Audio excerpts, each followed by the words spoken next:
उत्तर प्रदेश शहीद असफाक खां पार्क का उद्घाटन। उत्तर प्रदेश के मुख्यमंत्री योगी आदित्यनाथ ने 27 मार्च 2021 को गोरखपुर में शहीद असफाक उल्ला खान प्राणी उद्यान का उद्घाटन किया। पूर्वांचल में पहला और राज्य में तीसरा चिड़ियाघर है। चिड़ियाघर का नाम महान स्वतंत्रता सेनानी शहीद असफाक उल्ला खान के नाम पर रखा गया है। चिड़ियाघर में अत्याधुनिक सुविधाओं के साथ 7D थिएटर भी है, जहाँ दर्शकों को 13 प्रभावों का अनुभव होगा, जैसे बारिश, बिजली, कोहरे और खुशबू का। नए आंध्र चुनाव आयुक्त। आंध्र प्रदेश के मुख्य पूर्व सचिव नीलम साहनी को नए राज्य चुनाव आयुक्त ECC के रूप में नियुक्त किया गया है। वे आंध्र चुनाव आयुक्त रमेश कुमार की जगह लेंगे। वे राज्य की पहली महिला मुख्य सचिव थी। पूर्व IAS अधिकारी 27 मार्च 2021 तक मुख्यमंत्री के प्रधान सलाहकार के रूप में कार्यरत हैं। यूपी अधिकतम अंतर्राष्ट्रीय हवाई अड्डों वाला राज्य। उत्तर प्रदेश जल्द ही देश में अधिकतम अंतर्राष्ट्रीय हवाई अड्डों वाला राज्य होगा।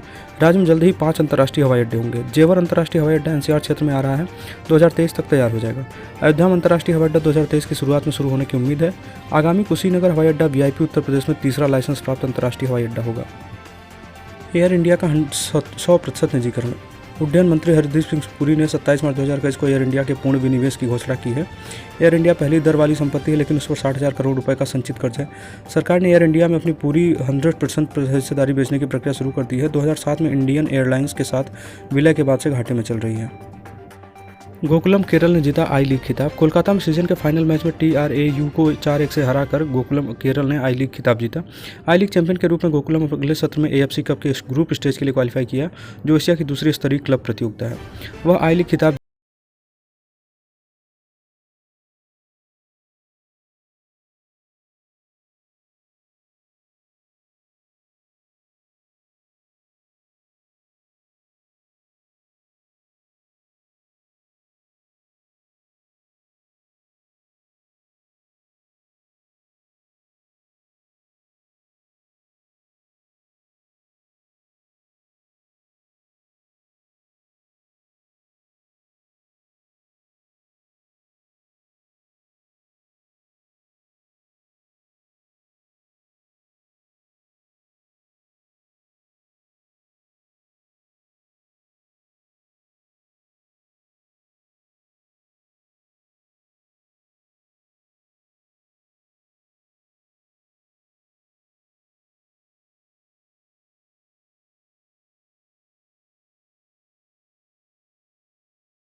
राजधानी लखनऊ में residential hockey centre of excellence स्थापित किया जाएगा। यह राज्य में हॉकी के लिए पहला उन्नत उत्कृष्टता केंद्र होगा। लड़कों और लड़कियों के लिए 100 बेड का हॉस्टल, आधुनिक स्पोर्ट्स मेडिसिन और फिजियोथेरेपी सेंटर और साथ ही सीड्स कोच केंद्र का हिस्सा होंगे। इसका संचालन उत्तर प्रदेश खेल निदेशालय करेगा। भारत के खिलाफ USTR की प्रतिशोधी व्यापार कार्रवाई। संयुक्त राज्य व्यापार प्रतिनिधि USTR ने भारत और कुछ अन्य देशों के खिलाफ प्रतिशोधी व्यापार कार्यों का प्रस्ताव दिया है।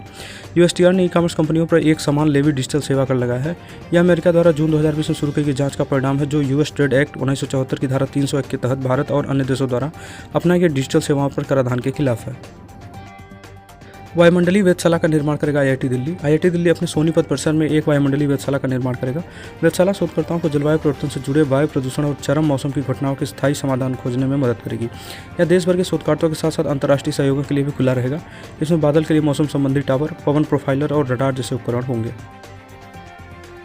ओलंपिक के लिए क्वालिफाई करने वाली पहली भारतीय फेंसर। तमिलनाडु की भवानी देवी ओलंपिक के लिए अर्हता प्राप्त करने वाली पहली भारतीय महिला खिलाड़ी हैं, जिन्हें भारतीय तलवारबाजी संघ द्वारा सम्मानित किया गया था। 27 वर्षीय टोक्यो ओलंपिक के लिए समायोजित आधिकारिक रैंकिंग AOR विधि के माध्यम से योग्य हैं। मार्च 2021 के अंत में भवानी दिल्ली पब्लिक स्कूल में 31वीं सीनियर नेशनल फेंसिंग चैंपियनशिप में महिला फेंसिंग चैंपियनशिप में सेमीफाइनल में पहुंच गई हैं। भूटान में सबसे बड़ा टीकाकरण अभियान शुरू। भूटान ने कोविड-19 के खिलाफ भारत द्वारा प्रदान किए गए एस्ट्राजेनेका शॉट्स के साथ अपना सबसे बड़ा इनोक्यूलेशन ड्राइव लॉन्च किया है। 30 वर्षीय नौकरशाह नीमा डेमा राजधानी थिम्पू में एक स्कूल आधारित टीकाकरण केंद्र पर शॉट प्राप्त करने वाले देश के पहले व्यक्ति बन गए। भूटान को जनवरी 2021 में सीरम इंस्टीट्यूट ऑफ इंडिया द्वारा निर्मित टीके की 1.5 लाख खुराक मिली है। कोचिन शिपयार्ड लिमिटेड ने की MV Sindhu delivery. Cochin shipyard limited ने अंडमान और निकोबार के लिए स्वदेशी निर्मित यात्री सह कार्गो वेसल MV सिंधु की डिलीवरी कर दी है। MV सिंधु कार्गो वेसल में 150 मीट्रिक टन या 500 पैक्स यात्रियों की क्षमता है। वेसल पर प्रोटोकॉल साइनिंग और हैंडिंग ओवर सेरेमनी का आयोजन किया गया।